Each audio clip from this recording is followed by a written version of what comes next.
Everyone hits a bump in the road. What do you do with it? Be inspired as we explore the ways people experience, navigate, and manage the ups and downs and twists and turns in this road trip called life.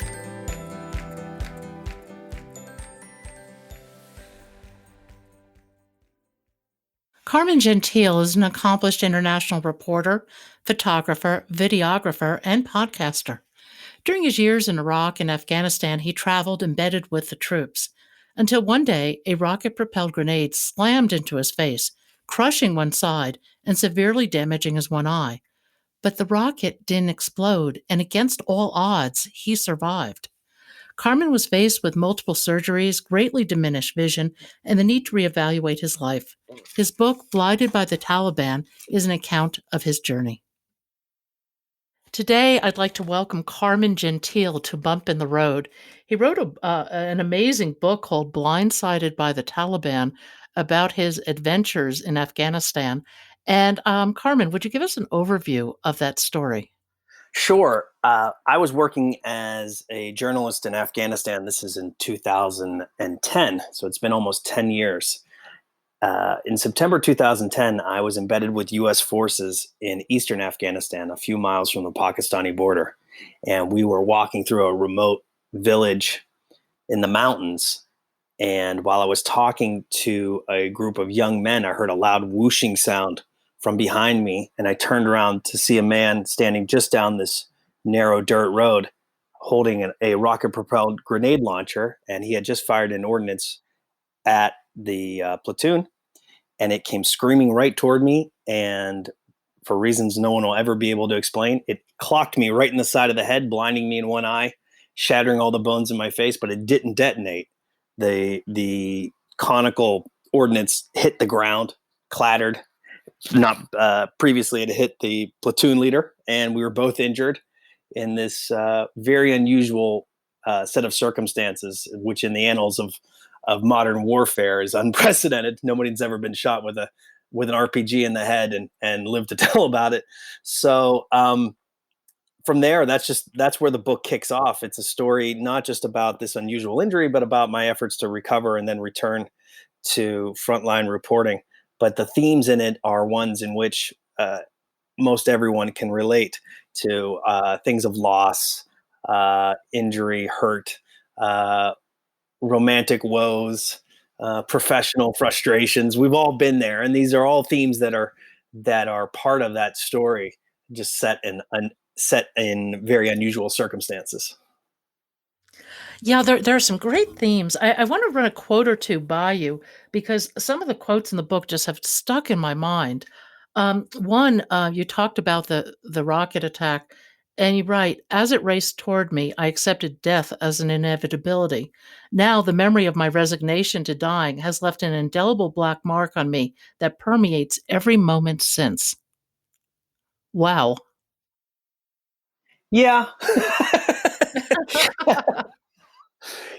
That's uh, it's true. It has. I am very aware of the fact that somewhere at the very top of my obituary will be, "This is the guy that got shot in the head with an RPG and wrote a book about it."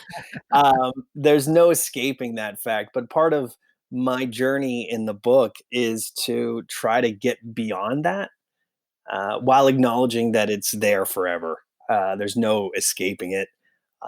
But that there is a way in which I can not let it dictate the course of my entire life. It's something that I've just learned to incorporate. For example, I have one of my eyes doesn't work very well, and I keep it covered with a patch most of the time. And this is just what I deal with. And there are people that deal with far worse. So it's just a part of who I am now, without defining me as a person. Do you think the passage of time is instrumental in healing from something like this, or do you think there's a lot of personal work to do as well? Oh, it's a combination of both. I think that you can't just rely on time, because if you do that, the human condition is such that we have such fantastic memories, and we often harken back to our most cherished memories and our worst memories. You never really think about that time you stood in line at the DMV for 20 minutes. You think about the most impactful things in your life, and it's something that I've been able to, like I said, incorporate into my life, but it's not something I want it to do to completely define who I am. And that's one of the reasons why people ask me, why do I keep doing this type of work? It's because I'm good at it. I know, except for that one time I got shot in the head, I've been pretty successful, but I didn't want that one event to define me for the rest of my life, and alter the course of what I wanted to do and who I wanted to be. Is wartime reporting being embedded with the troops, is it kind of a high? Yes, that's not kind of a high. It is a high.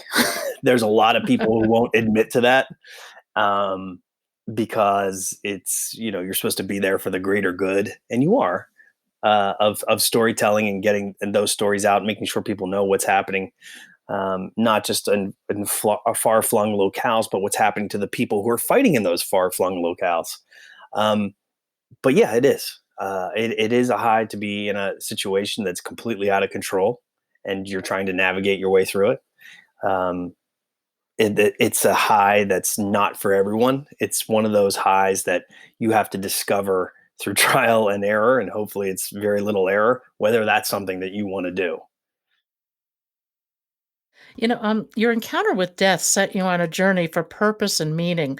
And certainly, when you return after all the surgery and everything you went through, you returned to Afghanistan looking for that sense of purpose and belonging. Did you find it? I found greater purpose not in activities. I found my purpose in being a dad. That's my purpose. That's my number one focus. So yeah, being a good father, and being there for my child is something that's of importance to me. Um, there's nothing that I could produce in the world of journalism or books or anything else that I do that is going to have greater purpose than that. How old is it a son? No, I have a daughter. She's 4 years old. Daughter? Yeah. 4. Wow. Tell Hmm. us a little bit about what happened after you got back. Well, that's another long story. I don't know how much time we have, but my daughter is her name is Francesca, and she is 4 years old. And right now she's in Croatia. I married a Croatian woman, and we were married for a short time. But we have our daughter together, and we're very close now. And I was living in Croatia and going back and forth between Croatia and the U.S., where I have a media venture here. Unfortunately, right now, I'm unable to get back to Croatia because of the pandemic, and I'm just trying to figure out how to go back. I've been unable to get back there for a number of months now, and it's very difficult. That's gotta be hard. Are you traveling at all, or are you pretty much, in the States right now? No, I'm just in the States. I have, uh, I had plans to go back to Croatia. I was on a schedule where I was here in the U.S. for a couple of months, and then I would go back there, back and forth as I was doing my work here in the U.S. and traveling there and traveling to other places as well. But since the pandemic, I haven't been able to go anywhere. I've had to reinvent my media company here, and over the last few months. So that's what I've been doing, and now we've course corrected for the pandemic. I'm trying to figure out how to clearly get back to Croatia so I can be with my daughter again. I have another quote from your book. There's so many. It was your book was really raw, I thought, and I think that's part of its appeal because you were so brutally honest about so many things. You wrote, "That's really the worst part about surviving the closest of calls, dealing with the guilt of not constantly being grateful." Yeah, it you have to. People expect you to have this uh, countenance of gratitude for everything every moment since that survival, that it becomes overbearing. Sometimes you just want to sit on your ass and do nothing, and you feel guilty about it because, well, every moment I have is a stolen moment. Every moment I have is one that I really shouldn't. For a while there, I felt almost as though I were a shadow, because I really, like, I had stolen my life because I shouldn't have lived. And so I had this weird sense that I wasn't even uh, walking the path that I should have, because I shouldn't have even been there to walk it. And so it took me a while to figure that out, that this is not something that you could live by. You have to just accept the fact that you are alive, and that sometimes you just do want to sit on your ass and do nothing. And that's okay too, right? You have to be able to do that. Oh, absolutely. I think the Yeah. whole spectrum of feelings are all right. I don't think there's any right or wrong to navigating any of this. I think it's really, really difficult. And I think it's difficult for all of us to find real meaning in life. And, as you look through the literature and human experience, I think we all need meaning to make our lives valuable, worthwhile, and to drive us forward. But finding it is not always easy. No, it's not always easy, because maybe in popular culture we've had this notion ingrained in us that, you find your meaning, by the end of the movie or by the end of the episode. And that search for meaning is an ongoing one, and one in which you might come close to it, or you might temporarily discover what your purpose is, but that purpose doesn't last forever. Nothing does. So you have to continually be searching to find this meaning and purpose for yourself. And it's not something that you can just find once and never have to worry about it again. No, I agree. I think it evolves with you. And I think part of finding meaning is having the courage to just show up and put one foot in front of the other some days. That is true. It is. It's sometimes it's just a matter of getting out of bed and figuring out how you can make the most of your day, or sometimes it's just getting through the day.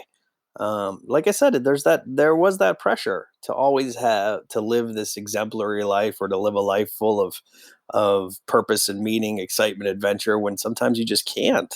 You don't have the energy, or you don't have the will, or you don't have the means. Whatever it is, you just have to. Some days you just have to persevere.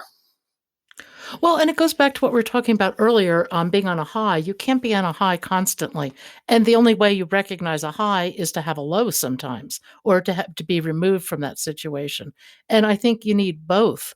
I often say you don't, no one knows light until they know dark. You don't really understand life until you look at death. And I think that having to look at those polar opposites really informs us about our life path and ourselves. That's true. Having juxtaposing your good times from your bad, how do you know what a good time is unless you've gone through some tough times?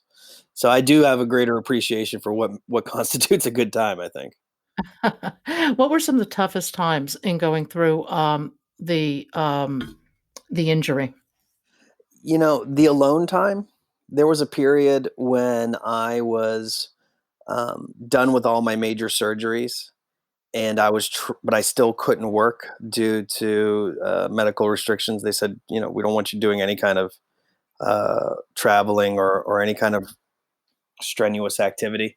So there was a period of months where I was just sitting around wondering what I was going to do with the rest of my life, and if my life was ever going to have the purpose that I thought it had previously. And I had to come to terms with the fact that my old life was gone, but my new life was uncertain. And it was during a difficult time when I was back in living in the Miami area, and I was living in this apartment that I'd shared with a woman that I was engaged 2 years ago. And I was basically reliving the decline and decay of our relationship that had taken place in this apartment where I lived. And it was almost as though I was back in time. Like, I would sometimes forget even what year it was. I was so self-involved. This had all had happened. My injury had occurred in 2010, and my recovery was in 2011. But there were times of just living in that confined space alone with my thoughts that I couldn't even remember that it was 2011. It was a really bizarre time for me. What pulled you out of this self-involved period? Getting back to Afghanistan, Mhm. I had been injured in September 2010, and my doctors. I had my first surgery um, soon thereafter, and then I had another two. I had two more, and then my eye had to heal some, and then I didn't have my final surgery, my fourth surgery, until March 2011. And um, my doctor said I wasn't allowed to work. My doctor said I wasn't allowed to work until May of 2011.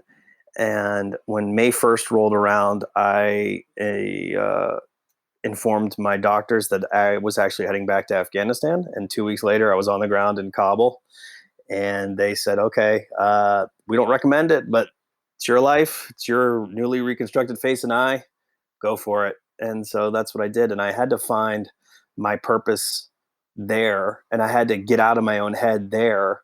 Um, because to me that there was what's happening there is so much bigger than myself, so much bigger than my own problems, um, that I was able to forget some of them during the course of the time that I'd spent returning and to my work there. Did you find any peace through that trip? I found some of it in that I was happy that I was able to resume the work that I like to do, and I was able to find my own footing as not just a reporter, but as a person again. So I don't know if I'm ever going to be the type of person that finds peace, but maybe just to find some semblance of my own footing again was definitely something that I discovered there. Now, you've started a new venture, haven't you? Postindustrial.com. Correct. I have a media company here in the U.S. It's called Post Industrial. It is a publication in print, digital, and we have a podcast network. And it is a publication that covers the Rust Belt and Appalachia, what we call post-industrial America. It's a region that was grossly misunderstood by the national media in 2016, leading up to the election. You know, it was all much of that region was reduced to the idea of it being out of work steel workers and coal miners, which really isn't the case. There's so much more to the region than that, and there's also the fact that there's a lot of haves and there's a great deal of disparity between the haves and have-nots in these regions, and this region also draws a lot of people into the military. Subsequently, there are a lot of veterans. So these are all issues that were really important to me overseas, and I wanted to use that interest to create a publication here that addressed issues that are important to folks back home. I still like to do the work overseas. In fact, I was in Iraq about a year and a half ago doing stories there still, covering the war against the Islamic State. But I noticed that a lot of the focus, clearly, since the election of Trump, has been on the U.S. And so I discovered that I could still do the things I like to do, but do them here and in the U.S. One of the stories that I tackled for Post Industrial is a story about the Kurdish community. The largest Kurdish population outside of Kurdistan in the U.S. is in Nashville, Tennessee. There's this large Oh, Kurdish really? population. Yeah, there's a large Kurdish population there. So myself and a photographer, my friend Nish Nalbandian, he and I had done a lot of work together covering the war in Iraq, and we had done a lot of work along the Turkish-Syrian border as well, having to do with refugees coming out of Syria. And he and I know a lot of and have become friends with a lot of Kurds in Kurdistan and northern Iraq. Worked with them, hung out with them. And so it was really interesting for us to visit this Kurdish community in Nashville, and we added a little extra unique twist to the story by doing the whole thing on motorcycles, because we both ride motorcycles, and we had previously worked on a story together in Iraq where we covered the war while riding motorcycles in Iraq as well. So, I'm always looking for new ways to entice people to show some interest in a story that's interesting to me. And sometimes it's difficult to get people interested in stories about, say, an immigrant community in the U.S. So I add a twist to it. We're going to do it on motorcycles, and that's what we did for Post Industrial. Oh, I think that's great. I mean, there's a huge motorcycle aficionado. There are a lot of motorcycle aficionados all over the country, Yeah, and it's such a fun way to see the country. yeah, yeah, yeah. So I mean, it's it was really something that I've wanted to do more of over the last few years, is figure out a way to incorporate my love for motorcycling into the reporting that I do. So I figure every once in a while I figure out a way to wedge a motorcycle into a story, and it's not always very organic, but I do it nonetheless just because I enjoy it, and I know that people are like, okay, this is definitely something that I haven't seen before, but let's try this. And let me look at that story. Let me see those photos, and the reception has been positive, so that's great.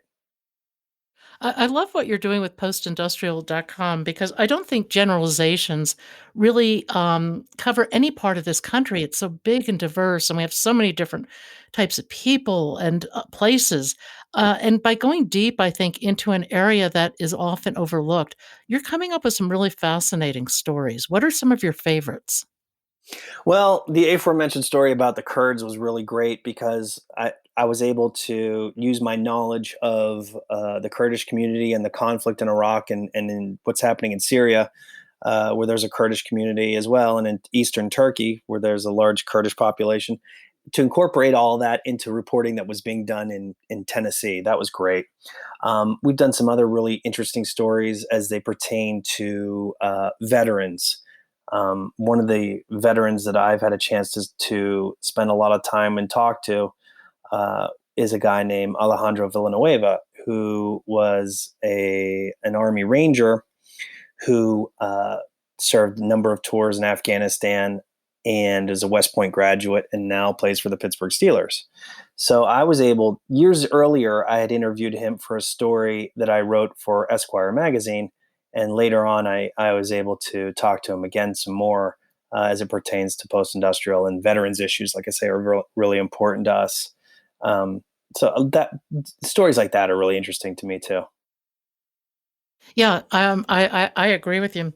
You've had such an unbelievable ride, if you will, in the last decade or so. If you could rewrite any part of your story, would you? No, I as much as I would like to have two good eyes and have the same depth of field perception that I used to have, no, I wouldn't change anything just because uh, I'm never one of those people that says what if, or I wish that I had done something differently, because if you wish you had done something differently, it's this is the philosophy degree that I had from 25 years ago talking, speaking, but it's, you're negating your present by talking about what you would do differently in the past. And I just don't want to do that. No, and I think that we all learn a lot from our life, and the good and the bad. And I think I've come to see life as a big road trip, and it's a constant learning experience. And for me, that's my existence. I am here to learn. There is no question about it. And life seems to present lots of opportunities for that. Absolutely. And whether you want to learn those lessons or not, life has a lot of lessons to teach you. It's just a matter of whether or not you're receptive to hearing them. What lessons would you pass along to somebody else facing, a really traumatic event like you had and being faced with trying to reconstruct their lives afterwards? That the life you had previously is gone, but that's not necessarily a bad thing. It's not all gone per se, but you're never going to live that life the way you did previously. You have to incorporate what happened to you in a way that is hopefully positive and can nurture your future ambitions, or your future, whatever your passions may be. And make it a feature, not a bug. And then that sounds like something Tony Robbins would say, but to be honest, it's something that you just have to do. There's no getting around it. You have to figure out a way to incorporate it and use it in a way that is to your advantage. That's all.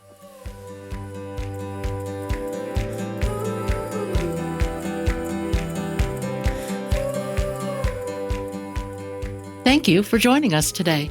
I hope you found something in today's podcast that inspires you along your own life path, because sometimes a bump in the road is actually a portal into a more conscious and meaningful life. Bump in the Road is a production of Cancer Road Trip. Subscribe to the podcast, follow us on social media at Cancer Road Trip, and you can learn more at www.cancerroadtrip.com. Until next time, be safe and be well.